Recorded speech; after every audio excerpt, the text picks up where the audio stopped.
നമസ്കാരം. ഇന്ന് നമ്മൾ സംസാരിക്കാൻ പോകുന്നത് ഒരു രാജ്യത്തിന്റെ അസാധാരണമായ പിറവിയെക്കുറിച്ചാണ്. ഇതൊരു സാധാരണ കഥയല്ല. ശരിക്കും പറഞ്ഞാൽ തീയിൽ നിന്നും കുരുത്തെടുത്ത ഒരു രാഷ്ട്രത്തിന്റെ കഥയാണ്. അപ്പോ 1947 ഓഗസ്റ്റ് 15 ഇന്ത്യക്ക് സ്വാതന്ത്ര്യം കിട്ടി. ഭയങ്കര ആഘോഷമായിരുന്നു അല്ലേ? പക്ഷെ നമ്മൾ എപ്പോഴെങ്കിലും ചിന്തിച്ചിട്ടുണ്ടോ ആ സ്വാതന്ത്ര്യത്തിന് നമ്മൾ കൊടുത്ത യഥാർത്ഥ വില എന്തായിരുന്നുവെന്ന്? അതിന്റെ ഉത്തരം അത്ര സിമ്പിളല്ല. അതൊരു വെല്ലുവിളിയുടെ കൂറ്റൻ മലനിര തന്നെയായിരുന്നു. ശരിക്കും പറഞ്ഞാൽ ഒന്നുമില്ലായ്മയിൽ നിന്ന് ഒരു വലിയ രാഷ്ട്രം കെട്ടിപ്പടിക്കേണ്ട അവസ്ഥ. ശരി, അപ്പോൾ എന്തൊക്കെയായിരുന്നു ആ വലിയ പ്രതിസന്ധികൾ? ഒരു പുതിയ രാജ്യം എന്ന നിലയിൽ ഇന്ത്യ നേരിടേണ്ടി വന്ന ആ വെല്ലുവിളികളിലേക്ക് നമുക്കൊന്നിറങ്ങിച്ചെല്ലാം.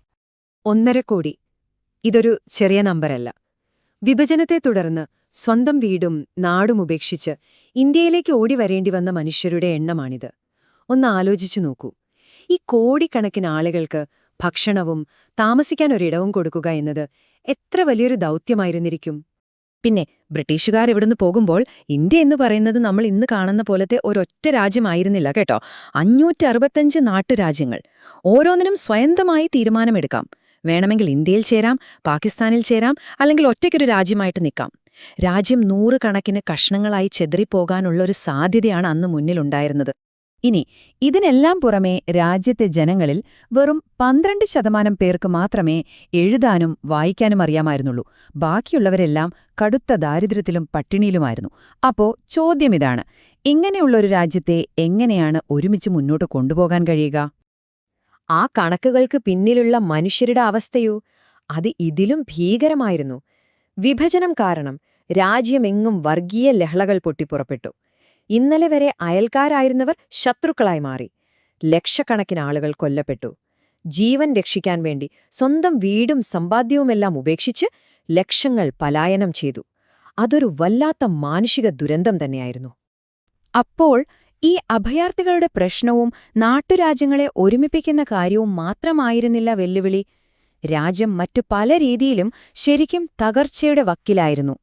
ഒന്നാമത്തെ കാര്യം സാമ്പത്തിക രംഗം. അത് പൂർണ്ണമായും തകർന്നിരുന്നു. ബ്രിട്ടീഷുകാർ നമ്മുടെ സമ്പത്തെല്ലാം ഊറ്റിയെടുത്തു. രാജ്യത്തെ ജനങ്ങൾക്ക് കൊടുക്കാൻ ഭക്ഷ്യധാന്യം പോലുമില്ലാത്ത അവസ്ഥ. പിന്നെ സാമൂഹികമായ പ്രശ്നങ്ങൾ. ജാതിയുടെയും മതത്തിന്റെയും ഭാഷയുടെയും പേരിൽ ആളുകൾ തമ്മിൽ വലിയ ഭിന്നതയിലായിരുന്നു. ഇത്രയധികം വ്യത്യാസങ്ങളുള്ള ഇത്രയും ജനങ്ങളെ ഒരുമിച്ചു നിർത്താൻ, അവർക്കെല്ലാം ഒരുപോലെ ബാധകമാകുന്ന ഒരു നിയമമുണ്ടാക്കുക എന്നത് ചിന്തിക്കാൻ പോലും പറ്റാത്ത കാര്യമായിരുന്നു. ഇത്രയും വലിയ പ്രതിസന്ധികൾ കേൾക്കുമ്പോൾ നിങ്ങൾ ചിലപ്പോൾ ചിന്തിക്കുന്നുണ്ടാകും, പിന്നെങ്ങനെ ഇന്ത്യ അതിജീവിച്ചു? അവിടെയാണ് ഒരുപിടി രാഷ്ട്രശില്പികൾ രംഗത്തേക്ക് വരുന്നത്. അവരുടെ അറിവും നിശ്ചയദാർഢ്യവും. അതിനെ നമുക്ക് ആയുധങ്ങൾ എന്ന് തന്നെ വിളിക്കാം. ആ ആയുധങ്ങൾ ഉപയോഗിച്ചാണ് അവർ ഇന്ത്യയെ പടുത്തുയർത്തിയത്. ആരായിരുന്നു അവർ? നമുക്ക് നോക്കാം. ലിസ്റ്റിലെ ആദ്യത്തെയാൾ ഇന്ത്യയുടെ ഉരുക്കുമനുഷ്യൻ എന്ന് നമ്മളെല്ലാം വിളിക്കുന്ന സർദാർ വല്ലഭായ് പട്ടേൽ. ചിന്തിച്ചു നോക്കൂ, പല കഷ്ണങ്ങളായി ചിതറിപ്പോകാൻ സാധ്യതയുണ്ടായിരുന്നൊരു രാജ്യത്തെ ഒറ്റക്കെട്ടായി നിർത്തുക എന്നതായിരുന്നു അദ്ദേഹത്തിന് മുന്നിലുണ്ടായിരുന്ന ഏറ്റവും വലിയ ദൗത്യം. അദ്ദേഹത്തിന്റെ കയ്യിലുണ്ടായിരുന്ന ആയുധത്തിന് 2 മുഖങ്ങളുണ്ടായിരുന്നു. ഒന്ന് നയതന്ത്രം, അതായത് സ്നേഹത്തോടെയുള്ള സംസാരം. 2 ഉരുക്കുമുഷ്ടി, അതായത് വഴങ്ങാത്തവരോട് കാണിക്കേണ്ട കാർക്കശ്യം. ഈ 2ഉം ഉപയോഗിച്ചാണ് അദ്ദേഹം മുന്നോട്ടു പോയത്. അപ്പൊ അദ്ദേഹത്തിന്റെ മിഷൻ എന്തായിരുന്നു? ആ ചിതറിക്കിടക്കുന്ന 565 നാട്ടുരാജ്യങ്ങളെയും ഒരുമിപ്പിച്ച് ഇന്ത്യ ഉണ്ടാക്കുക. ചിലരോട് സൗഹൃദം പറഞ്ഞും മറ്റു ചിലർക്ക് പല വാഗ്ദാനങ്ങളും നൽകിയും. എന്നാൽ ഇതൊന്നും കേൾക്കാത്ത ഹൈദരാബാദ്, ജുനഗഡ്, കശ്മീർ പോലെയുള്ള ചില വലിയ തലവേദനകളുണ്ടായിരുന്നു. അവിടെയാണ് പട്ടേലിന്റെ ആ ഉരുക്കുമുഷ്ടി പ്രവർത്തിച്ചത്. ആ ഒരൊറ്റ മനുഷ്യന്റെ നിശ്ചയദാർഢ്യം കൊണ്ടാണ് ഇന്ത്യ പല കഷ്ണങ്ങളായി പോകാതെ നമ്മളിന്ന് കാണുന്ന ഈ രൂപത്തിൽ ഒന്നായി നിന്നത്. ഇനി നമുക്ക് അടുത്ത ആളിലേക്ക് വരാം. സാമൂഹിക നീതിയുടെ പോരാളി ഡോക്ടർ BR അംബേദ്കർ. നൂറ്റാണ്ടുകളായി നമ്മുടെ സമൂഹത്തിൽ നിലനിന്നിരുന്ന അനീതികളെ തുടച്ചു നീക്കുക എന്നതായിരുന്നു അദ്ദേഹത്തിന്റെ ഏറ്റവും വലിയ ലക്ഷ്യം. ഈ അസമത്വങ്ങൾക്കെതിരെ പോരാടാൻ അദ്ദേഹം ഉപയോഗിച്ച ഏറ്റവും മൂർച്ചയേറിയ ആയുധമേതായിരുന്നുവെന്നറിയാമോ? അത് നമ്മുടെ ഇന്ത്യൻ ഭരണഘടനയായിരുന്നു.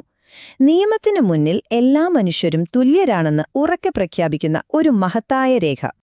ആ ഭരണഘടനയിലൂടെ അദ്ദേഹം ജാതി വിവേചനത്തിനെതിരെ ശക്തമായി പോരാടി. തൊട്ടുകൂടായ്മ പോലുള്ള ദുരാചാരങ്ങൾ നിയമം വഴി നിരോധിച്ചു.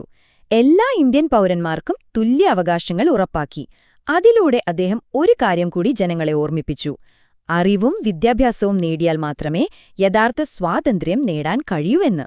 ഇനി ഇന്ത്യയുടെ പ്രഥമ പ്രധാനമന്ത്രി, ആധുനിക ഇന്ത്യയുടെ ശില്പികളിൽ പ്രധാനിയായ ജവഹർലാൽ നെഹ്റു. അദ്ദേഹത്തിന്റെ പങ്കെന്തായിരുന്നു? അദ്ദേഹത്തിന്റെ ആയുധമെന്നു പറയുന്നത് ശാസ്ത്രബോധവും ആധുനികതയിലുള്ള വിശ്വാസവുമായിരുന്നു. ദാരിദ്ര്യത്തിൽ നിന്നും പട്ടിണിയിൽ നിന്നും ഈ വലിയ രാജ്യത്തെ കരകയറ്റണമെങ്കിൽ ശാസ്ത്രത്തിനും സാങ്കേതികവിദ്യയ്ക്കും വ്യവസായത്തിനും മാത്രമേ കഴിയൂ എന്ന് അദ്ദേഹം ഉറച്ചു വിശ്വസിച്ചു. അതിന്റെ ഫലമായിട്ടാണ് ഭക്രാനങ്കൽ പോലുള്ള വലിയ അണക്കെട്ടുകൾ നിന്നത്, IIT പോലുള്ള ലോകോത്തര വിദ്യാഭ്യാസ സ്ഥാപനങ്ങൾ വന്നത്, നമ്മുടെ സ്വന്തം ബഹിരാകാശ ഗവേഷണ പദ്ധതികൾക്ക് തുടക്കമായത്, രാജ്യത്തുടനീളം പുതിയ വ്യവസായശാലകൾ വന്നത്. ചുരുക്കി പറഞ്ഞാൽ അദ്ദേഹം ആധുനിക ഇന്ത്യയ്ക്ക് ഒരു അടിത്തറയിടുകയായിരുന്നു. എന്നാൽ ഈ 3 പേർ മാത്രമല്ല നമ്മുടെ രാജ്യത്തെ രൂപപ്പെടുത്തിയത്. ഓർക്കണം, ഒരു കാലത്ത് ഭക്ഷണത്തിനായി മറ്റു രാജ്യങ്ങൾക്കു മുന്നിൽ കൈനീട്ടിയിരുന്നൊരു രാജ്യമായിരുന്നു ഇന്ത്യ. ആ പട്ടിണിയുടെ വക്കിൽ നിന്ന് ഹരിത വിപ്ലവത്തിലൂടെ നമ്മളെ ഭക്ഷ്യസ്വയം പര്യാപ്തതയിലേക്ക് നയിച്ച MS സ്വാമിനാഥൻ.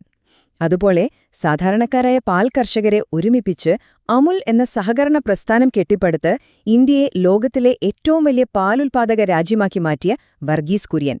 ഇവരുടെയൊക്കെ പങ്ക് എത്ര വലുതാണെന്ന് നോക്കൂ.